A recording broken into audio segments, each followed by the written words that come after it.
nga ko coof nee nga peut-être qu'il y aura 4 à 5 joueurs yi nga xamante ne du ñu peut-être participer à cette coupe du monde. yan secteur nga yaakaar ni que foofu la ñu war a apporter ay changements Djiby Niang. bon actuellement secteur bu ñu mën a apporter changement en tout cas ñoom ñëpp def nañ prestation. certainement si ñoom je pense 4 ñoo joué les 2 gardiens plus Mamadou Lamine Camara ak Ousseynou Niang le reste pratiquement ñoom ñu am nañ ay temps de jeu. tey ce qui est sûr et certain mooy ñaar laa si mën a wax. te ñaar yooyu xel mun na ko nangu. muy kan. muy ñaar ñu woon ñu blessé ñu génne leen. muy ñan. Assane Diao ak Ilaay Camara parce que ñooñu ils font partie du projet de jeu de Pape Thiaw. te dinañ si duggaat. moo tax mu wowoon leen blessure tax mu génne leen andi yeneen ñaar. donc man changement bu ma koy xaar ñaar yooyu rek laa ko mën a xaar donc le reste nag moom. entre temps lu bëri xaj na fi nit mënoon na fi nekk performance de moyenne de 2. à l'approche du mondial mu dem ba moyenne de 8 nit mën na fi à l'instant T nekk moyenne de 8 à l'approche du mondial il se retrouve en moyenne de 3 de 4. donc instant bi teel na. instant yi teel na wax ne il peut y avoir waaw. vraiment man moom instant yi moom pour man teel na. mais y a des certitudes quand même. le retour de Assane Diao. le retour de Assane Diao le retour de Ilaay Camara. Ilaay Camara man les deux moom jàpp naa ne moom bu ñu nekkaatee si norme du jouer gëm naa ne dañuy ñëwaat. dégg naa la léegi nii nga ne tamit Assane Diao ak Ilaay Camara. ils font partie ci li nga xamante ne moom mooy le dispositif. la gestion de Pape Bouna Thiaw.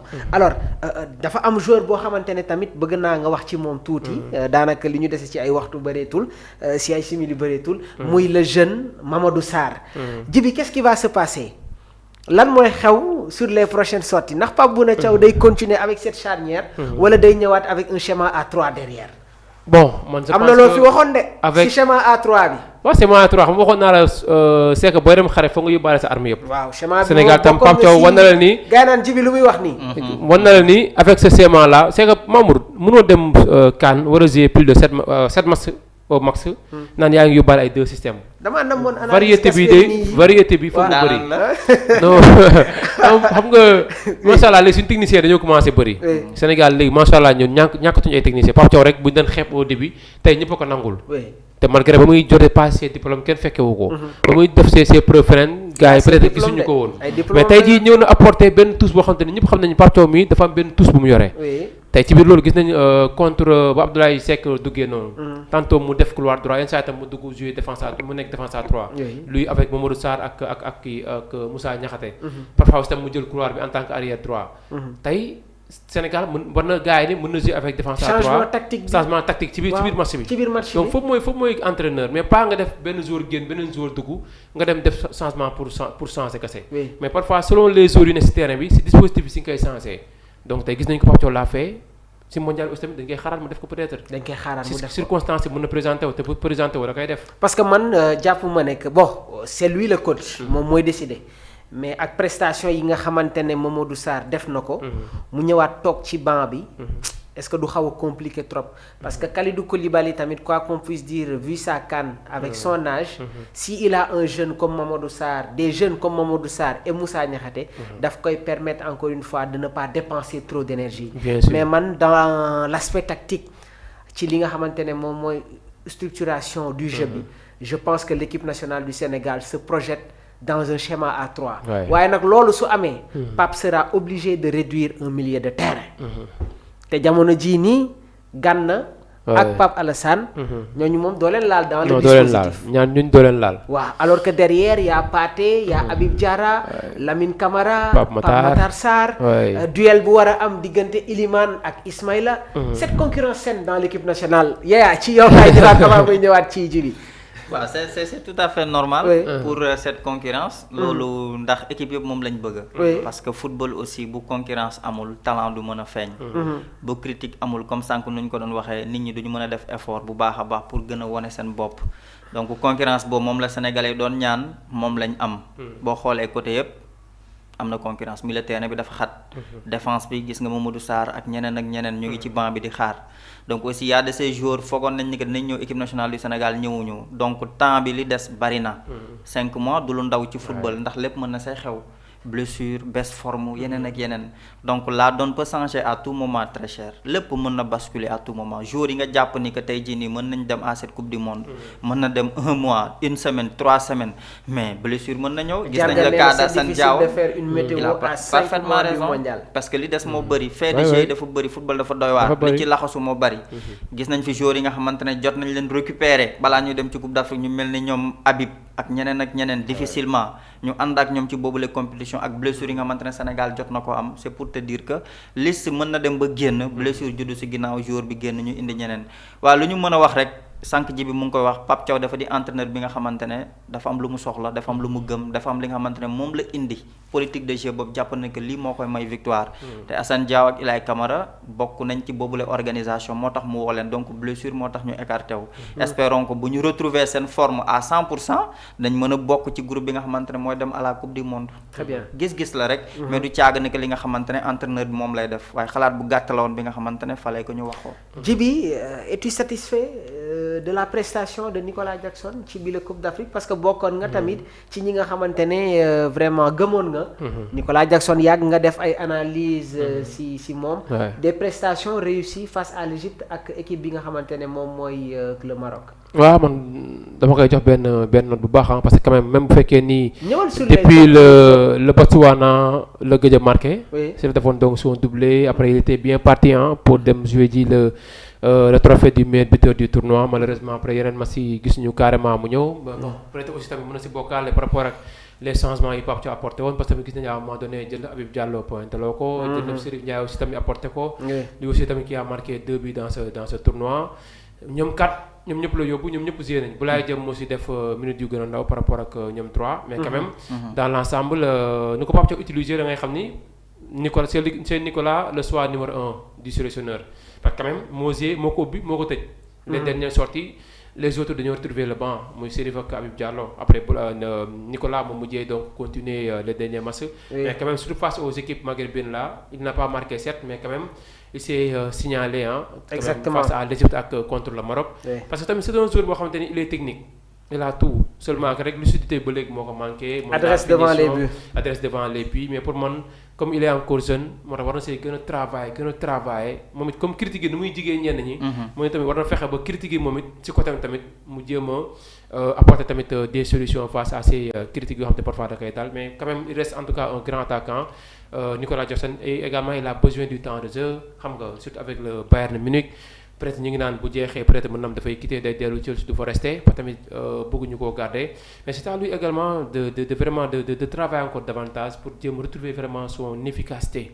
devant les buts parce que tamit Sénégal fii mu jëm nii Mamour mondial bi bokkul ak CAN de niveau yi day changé tamit mondial mopp niveau quand même Sénégal CAN da doon jouer équipe yi taxaw di ko xaar bu demee mondial day dem ñii day jouer ak ñoom à 50-50 ñii day jouer ak ñoom parfois sax ñi am 55 mu am 45 si xaar bi tuuti moo tax affaire day changé alors que en Afrique moom Maroc bu doon tëb sax ba mu amee Sénégal dafa taxaw si ay camp di ko déglu di xool lu mu apporté te pourtant équipe yi am yëpp ay Nigeria ba si Cameroun ak dafa siffler rek mu dal seen kaw nangu wala dellu ginnaaw xanaa parfois may la possession reculer tuuti c'était beneen stratégie mais quand même Sénégal au mondial day am adversaire yoo xamante ni dañuy ëpp niveau Maroc ëpp niveau Nigéria ëpp niveau Côte d'Ivoire donc tamit foo tamit bu fay dem Pape Thiaw bokkul ak état d'esprit bu mu demee CAN lay demee ni mondial beneen état d'esprit lay dem ba yeneen si ay joueurs mën na am sax joueur boo xamante ni Djiby yaa ngi may dugal ci coupe du monde soxla woon na la si CAN bi mais ñuy dem mondial boobu du la fa soxla te pourtant mën nga performer avec sa club mais lu muy fekk ji mondial moo tax mu war a travailler si beneen système de jeu si beneen système bu war a yóbbu mondial waaw alors démb je pense que indi woon naa ay précisions sur le cas Sadio Mané concernant premier match bi il faut que ça soit très clair Sadio ne va pas manquer inchallahu rabbi le premier match de la coupe du monde gars yi ngi wax ay cumul de carton ak ay yooyu nañ ko écarter il sera bel et bien présent ci boobu les rencontres inchallah beneen mbir bi tamit mooy Boubacar Kamara est-ce que ba tey il peut jouer avec le Sénégal Djibi. Boubacar Kamara am na yenn question yoo xamante ne gars yi jarul ñu koy posé. Boubacar mais quand même il reste un grand joueur hein. Mais malheureusement dafa mujj am blessure nee nañ sax. mais il peut plus jouer avec sa le Sénégal. saison jeex na te bu fekkee saison jeex na te ñëpp xam nañu mois de mai lay jeex. jàpp juin. te après mondial dafa jege pour man day jege pour mu mën a ñëw mais bu fekkoon ni mi ngi continuer performer avec son club. pour man Boubacar Kamara il reste un très grand milieu de terrain boo xamante ni lui aussi. mais il peut plus jouer avec le Sénégal. Non, jusqu'à présent, si. Non, il peut plus jouer avec. Il a changé de nationalité sportive. Hein. Il n'a pas encore le nombre de matchs demandé pour rester avec la France. Jusqu'à présent, il peut jouer pour le Sénégal. Non, Djibi, loo may wax nii. Si. C'est Djibi Niang de. mën na jouer avec la sélection sénégalaise. mën na jouer ba tey avec la sélection sénégalaise. Oui, oui. day fekk Sénégal démarché ko bëgg ko wala yooyu mais jusqu'à présent closagul de. Closagul avec la France de. Mais Djibi, je pense que gars yi indi woon nañu ay quelques réactions commentaires sur le cas de Boubacar Kamara. Il n'a pas encore bénéficié, il n'a pas encore joué avec la France trois matchs officiels de. Bon parce que man am na benn ay recherches yi nga xamante ne déjà jotoon naa si def. Est-ce qu'il peut toujours jouer avec l'équipe nationale du Sénégal mais je pense que c'est non hein Djibi. Ah bon. Oui. Man lu ma gisoon man c'est oui hein. Après tamit on va essayer de revoir encore. De revoir. Et man selon aussi tamit mes recherches man dama gis ni jusqu'à présent Bon, il n'a pas encore peut-être eu, je vais essayer de voilà. donner ay quelques raisons. En mai 2022. Alors qu'il était fortement courtisé par Aliou Cissé et la Fédération sénégalaise, Boubacar Kamara a finalement accepté une convocation de Didier Deschamps. C'était en mai 2022. Lors de sa première conférence de presse avec les Bleus, il a été très clair en déclarant « Je n'ai jamais hésité par rapport au Sénégal. Mon objectif est d'être international français. » Léegi su ma ñëwee sur le règlement de la FIFA. Selon les règles de la FIFA, un joueur binational peut changer de sélection seulement sous certaines conditions très strictes. Dans le cas de Kamara, il a déjà disputé 5 matchs officiels avec l'équipe de France, notamment en Ligue des Nations et lors des éliminatoires de l'Euro. Même si les nouvelles règles permettent parfois un changement après quelques matchs, cela n'est possible que si le joueur a moins de 21 ans lors de ses premières apparitions ou s'il n'a pas joué pendant 3 ans. Boubacar Kamara avait fait ses débuts à 22 ans et a continué à jouer pour les Bleus. En 2023, il est bloqué sportivement avec la France. Man de lii laa liiroon. Ok. Waaw. Par rapport tamit mooy le fait que nga resté 2 ans sans pour autant sa sélection bu la woo la donc tu as l'obligation de changer également de nationalité sportive. Loolu tamit parfois tamit fait partie aussi tamit si critère bi yaa ngi koy wax léegi mooy par rapport ak nombre d'années bi 3 nga wax ah. waaw ba pare tamit non fii dañ def même si les nouvelles règles permettent par mois un changement après quelques matchs. Cela n'est possible que si le joueur a moins de 21 ans. À moins de 21 ans. Alors que lui il a plus de 21 ans. Il a plus de 21 ans. Ah oui. waaw. Ah ok kon. Bon peut-être que xam nga tey man li may wax foofu noonu rek. Ah. mooy ñàkkuñu fi ay joueurs yi nga xamante ne tey mën nañ def la différence. tu as Mamadou Lamine Camara. jeune pétri de talent. lan lay jooyandi ci kanamu Boubacar Kamara. te aussi xam nga du ñàkk des fois ñuy wax nag nañ dem jëli joueur bi nañ dem jëli kële waaye li ëpp solo rek ci football mooy gis nga footballeur bi bu amee bëgg-bëgg pour ñëw représenter réewam loolu moo ëpp doole fuuf. man moom je vais être catégorique. sur ce point là Djibi. Man j'ai pas besoin de voir un joueur boo xamante ne joué na avec la sélection A d'une autre équipe. Loolu moom je ne suis pas d'accord. Et tamit on a d'autres joueurs. Tey jii nii y a une concurrence terrible dans ce milieu de terrain là. Xam nga wax naa la Idrissa Gana Gueye wax naa la Pape Alassane Gueye, Lamine Camara, Habib Diarra, Pape Matar Sarr, on a Pathé Ciss, on a Rassoul Ndiaye. Ba pare am na kenn koo xamante ne sax man jàpp naa ne que mun nañ ko dem jëli. muy Andy Diouf. Je pense qu'il est beaucoup plus logique de s'exprimer sur joueur boobu noonu que di wax ay Boubacar Kamara. Il a fait son choix, il est avec les Bleus, on lui souhaite une très bonne aventure ci pàcc boobu tamit. Alors c'est vrai. ci attaque bi foogoo nekk on peut se renforcer un peu. Parce que gars yaa ngi wax foog ñu dem indi beneen numéro 9 mais tey jii est-ce que am nañu 9 yoo xamante ne ñoom ñoo gën a tàng ñii Pape Thiaw convoqué. Pour le moment gisaguma ko si différents championnats yi. Sénégalais boo xamante ni pour le moment qui passe devant Jackson Habib Diallo wala yooyu noonu pour le moment gisaguma ko mais entre temps nag. mën naa am si temps bu des nii balaa mondial bi ñu jékki-jékki gis ko. pourquoi pas également la sélection de Ousmane Sow pour densifier aussi tamit les côtés yi ngay wax sànq. Ousmane Sow il était réservé si CAN bi. côté yi xawul saturé tuuti. ko tey saturé wul Mamour. parce que tey jii quand on a un Ismaïla Sarr qui se retrouve sur le banc. ñu am benn Ibrahima Mbaye. am benn Cheikh Tidiane Sabali Assane Diao ñëwagul. Jibi dafa mel ni suñu côté yi. ak Iliman Ndiaye ak Iliman Ndiaye. ak Iliman Ndiaye non saturé wul pour man talent boo am rek da nga koy woo après may ko sens sama xool lan lay apporter. parce que tamit Ousmane Sow peut apporter quelque chose boo xamante ni doo ko gis si ñi ngi lim ñëpp. tey jour bu nekk sa benn tous boo yore te mas am na fu muy toll boobu moytul jour bu noonu moom ngay jéem a dugal pour xool tuusam boobu mu jëm la ko apporter pour nga jéem a gagner.